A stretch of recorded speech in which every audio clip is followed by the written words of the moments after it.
Hello dear friends, तो मैं हूँ आरती। संस्कृति आईएएस यूट्यूब चैनल पे आप सभी का स्वागत है। मैं हाजिर हूँ एक नए विषय को लेकर के। आज हम बात करने वाले हैं कि आखिरकार क्यों विक्रम मिस्री ने जो नेपाल की यात्रा थी 11 और 12 मई को होने वाली थी वो अचानक से कैंसिल कर दी। वैसे से हम सबको पता है कि इंटरनेट पर अलग अलग प्रकार की चीज़ें जो है सर्कुलेट हो रही, जिसमें बोला जा रहा है कि हाथ में लाने से मना कर दिया। तो आज हम इस बात का फैक्ट चेक करने वाले हैं कि आखिरकार यह यात्रा स्थगित करने के पीछे कारण क्या है।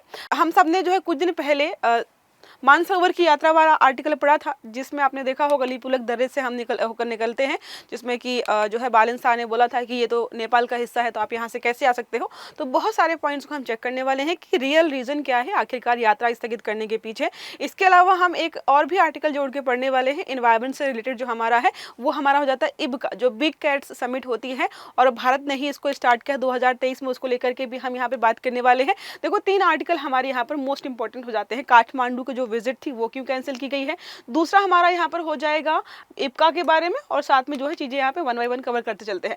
तो विक्रम मिस्री जो है ऑलरेडी समझ लिया हमने कि हाँ ठीक है, उन्होंने जो है पोस्टपोन कर दिया है। देखो, पोस्टपोन करने के पीछे कारण यहाँ पर ये है कि जो वहाँ के फॉरेन मिनिस्टर्स हैं या जो भी आप विदेश नीति समझिए नेपाल की, उन्होंने बोला है कि हम क्या करेंगे, हम नॉर्मल ऑफिशियल से नहीं मिलेंगे, हम बराबर दर्जे वाले लोगों से मिलना चाहते हैं। ऐसे या तो कोई जैसे विदेश मंत्री चले जाए तो वो मिल लेंगे, या इसके अलावा प्रधानमंत्री चले जाते हैं तो वो मिल लेंगे, अदरवाइज वो मिलना नहीं चाहते हैं। और ऐसा नहीं कि ये पहली बार हुआ, बोला जा रहा है कि ये जो है पहली बार नहीं है। इससे पहले जो है विदेश मंत्री जो है अमेरिकन भी गए थे, उनको भी मना कर दिया गया था। अब देखो, हो ये रहा है कि नेपाल यहाँ पे बैलेंस बनाना चाहता है कि जैसे उसने जो रणनीति अपनाई थी अमेरिका के साथ, वैसी ही रणनीति जो है हमारे साथ भी अपनाकर यहाँ पर काम कर रहा है। अब कई सारे लोग यहाँ पर प्रश्न खड़ा कर रहे हैं कि आखिरकार इस प्रकार की अगर विदेश नीति अपनाकर ये काम करेंगे तो ये कैसे चलने वाला है।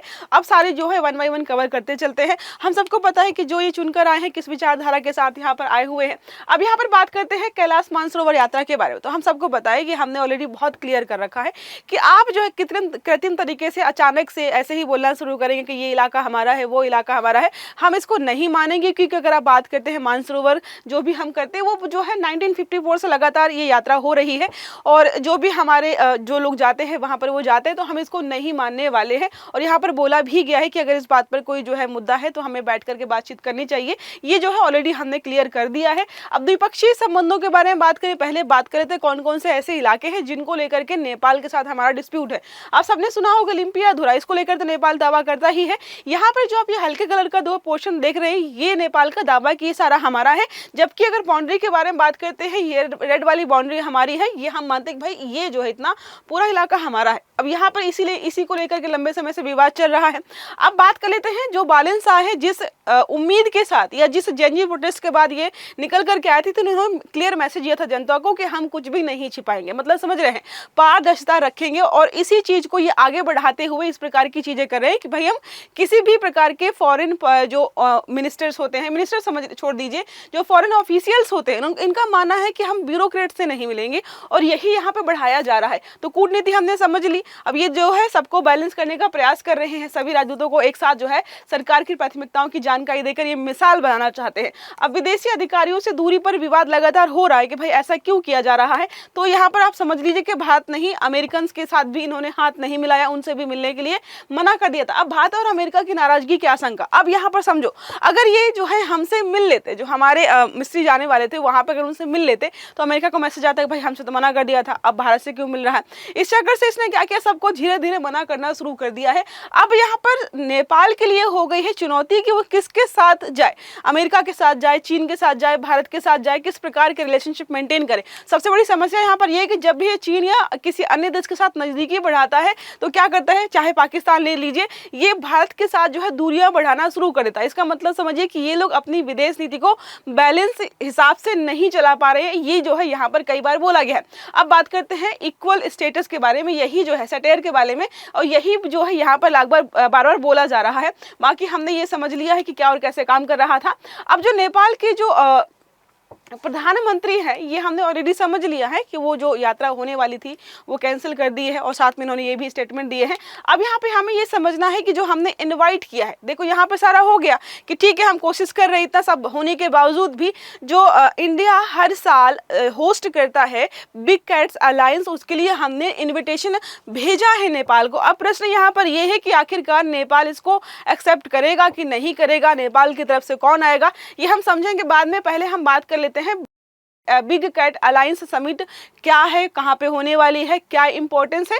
अगर आप इसका इतिहास देखेंगे तो आपको समझ में आएगा कि ये जो है 1973 के आसपास से जो है 1973 के आसपास से हमने जो है चीता वगैरह प्रोजेक्ट स्टार्ट किया था टाइगर्स के लिए। तो 2023 में नरेंद्र मोदी जी ने इसको शुरू किया था कि 50 साल हो गए हैं, हम बिग कैट्स को क्या करेंगे, संरक्षित करेंगे, एक अच्छे तरीके से लेकर के जाएंगे। तो इन्वायरमेंट पर फोकस किया। तो यहाँ पे लिखा है, अब हमने जो है मोस्ट इंपॉर्टेंट बात ये हो जाती है कि क्या हमने नेपाल को इन्वाइट किया है।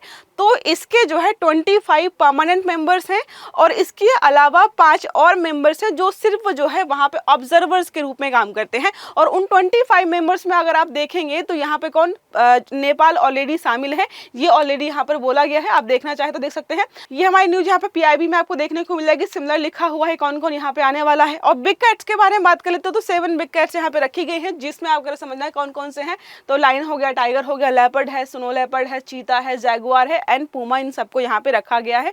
और इन्हीं को हम क्या करने वाले हैं, इनको जो है सुरक्षित रखने के लिए या इनको जो है कैसे बचाना, आपने बहुत सारे प्रोजेक्ट्स वगैरह देखे होंगे कैसे काम किया जा रहा है। अब बात कर लेते हैं यहाँ पर 25 मेंबर्स हमें देखना नहीं है, मोस्ट इंपॉर्टेंट हो सकता है कल को प्रश्न पूछ ली कि क्या नेपाल इसका परमानेंट मेंबर है, तो हाँ है। और बाकी जो ऑब्जर्वर्स जो कंट्रीज हैं उनके बारे में हम देख लेते हैं। यहाँ पर कौन कौन सा जाएगा, कजाकिस्तान है, नामीबिया है, थाईलैंड है और इक्वाडोर एंड जो है वियतनाम, ये 5 कंट्रीज आप याद रखिएगा। बाकी यहाँ पर बिग कैट्स के बारे में, उनके फैमिली कौन से कहाँ से बिलोंग करते हैं, किसका क्या मतलब है, बिग कैट्स का मतलब क्या है, बिग कैट्स कहाँ से आए। अगर आप बात करते हैं कि ये कब से आए, इनका जो है स्टार्टिंग कब से हुई, तो बोला जाता है 3.9 मिलियन ईयर से। अगर एगो से आप बात करेंगे तो लगभग जो है 3.2 मिलियन ईयर एगो के आसपास जो है स्नो लेपर्ड्स और टाइगर्स आए। साथ में 3.6 मिलियन ईयर एगो जो है यहाँ पर जैगुआर आए। सबसे नए आपको जो है लायन एंड लेपर्ड्स देखने को मिल सकते हैं।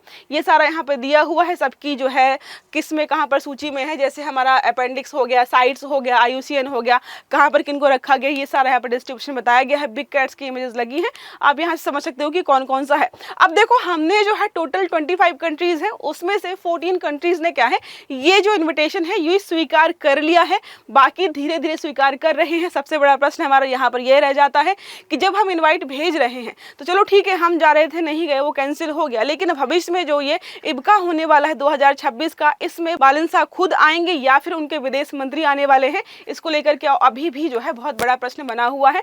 आई होप ये आर्टिकल आपको समझ में आया होगा। आपको क्या लगता है कि आने वाले समय में ये जो हमारा होने वाला है इब्का, ये 1 से लेकर के 2 जून को नई दिल्ली में होने वाला है और उसी में जो है सबको इन्वाइट किया जा रहा है। तो आपको क्या लगता है कि ये आएंगे या किसी और को भेजेंगे या फिर जो है पूर्णतः हम मना कर देंगे कि भाई हम नहीं जाने वाले हैं। जो भी आपके विचार है कमेंट बॉक्स में जरूर बताएं। आई होप ये आर्टिकल आपको समझ में आया होगा। अगर वीडियो अच्छा लगा तो लाइक कर देना, चैनल को सब्सक्राइब करना नहीं भूलना है ताकि इस प्रकार के सभी आर्टिकल्स आपको समय पर मिलते रहें। तो अच्छे से पढ़िएगा। Have a good day. Thank you.